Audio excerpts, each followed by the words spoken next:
hardened his stand and is sticking to his demand for integration of Naga contiguous areas besides a separate flag and constitution for the Nagas. On the other hand, NSCN-IM chairman Tuccu stated that they cannot even imagine sharing the same platform with the NNPGs and the framework agreement, and the agreed position are poles apart.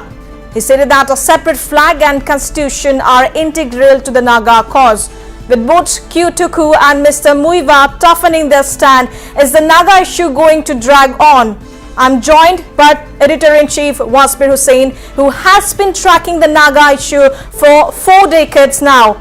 But before we go to Wasbir, let's listen into what CM Rio had to say yesterday. Resolving the Naga political issue means a top priority of our government. The Naga peace process is ongoing and a symbol of hope for a lasting solution, fulfilling inspiration of our people.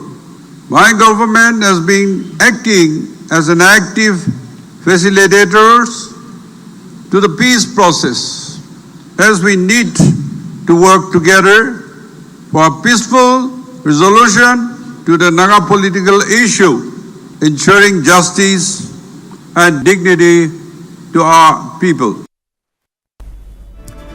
So Wasbir, CM Rio is optimistic, but given what Muivah and Tuccu have stated, what do you think, Wasbir? Will we see a solution anytime soon? Over to you, Wasbir.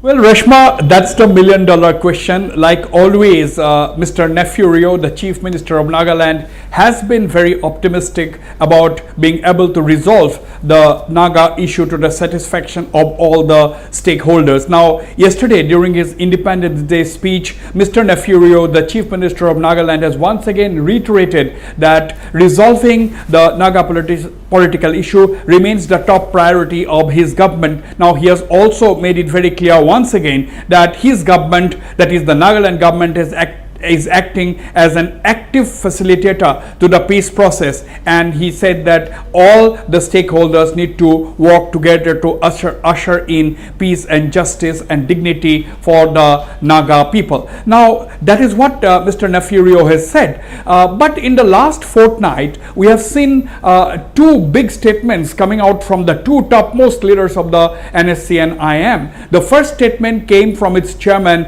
Mr. Tuccu, who said that NSCN-IM and the NNPGs cannot share the same platform. They said that it is absolutely unimaginable for the NSCN-IM to be sharing the same platform with the NNPGs. Now, Mr. Tuccu had also said that, you know, the framework agreement that was signed by the NSCN-IM in 2015 with the Government of India and the agreed position signed by the NNPGs with the Government of India in 2017, they are poles apart, and indicating that there cannot be any kind of a common draft agreement by bringing in provisions from the framework agreement as well as the agreed position. Now, what did Mr. Muivah say 48 hours ago? Now, Mr. Muivah had said that, you know, the integration of the contiguous Naga areas is a must. He had also reiterated, like Mr. Tuccu, that the separate flag for the Nagas and constitution are integral to a resolution of the Naga issue.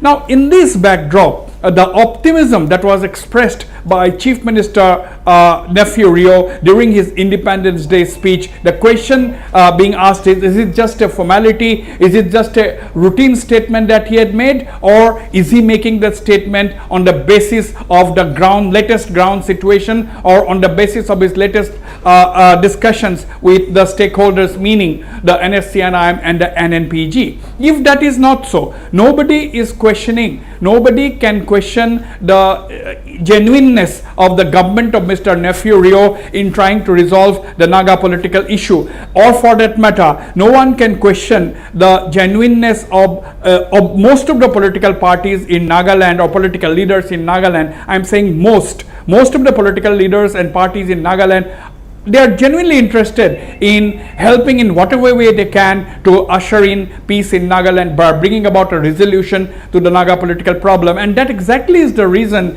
why all the major political parties have decided to have a party-less government in Nagaland. So at this point in time, except the Congress, which is the only opposition in the state, technically all the other political parties, they are part of the government led by Nephew Rio. It's a partyless government that we are seeing in Nagaland for several years now, and the basic idea for this partyless government is to help in whatever way they can in bringing about an acceptable solution to the Naga political problem. But that has not yielded much of a result, that what we have seen. And now with the two topmost leaders of the NSCNIM, the chairman Tuccu and General Secretary Mr. Muivah saying that Mr. Tuccu saying that they cannot have share platform with the NNPGs, also insisting that the flag and constitution are integral. Mr. Muivah once again emphasizing on the point of an integration of the Naga areas into one administrative unit and the flag and constitution. Things appears to have hardened over time. So now the several questions arises whether, as I said a couple of days ago, whether by calling for an integration of the Naga areas, whether Mr. Muivah is asking for a reorganization of the northeastern states, redrawing of the boundaries. If that is so, that is next to impossible. And secondly, if he is asking for an integration without redrawing the state boundaries, some kind of a super council with a headquarters somewhere in Nagaland, that of course is a different matter. Only the NSCNIM can clarify what they actually mean. But at the end of the day, it is no mean task for the Nagaland government, even if they are playing the role of a facilitator.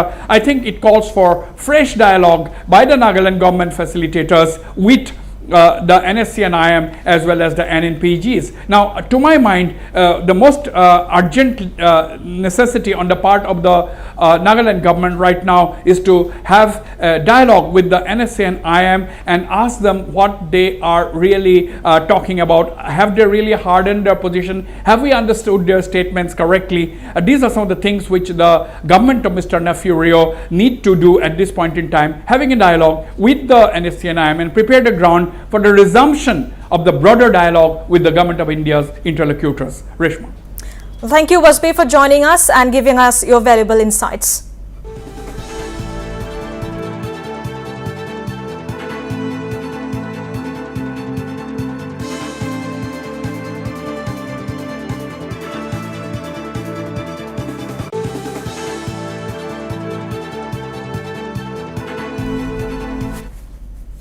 Alright viewers, we have a big breaking news coming in. Situation has turned tense at Umrangso in Assam's Mahasar district following the brutal gang rape and murder of a 48-year-old woman. The victim's body was discovered in a jungle area near Lanku Sakpuro LP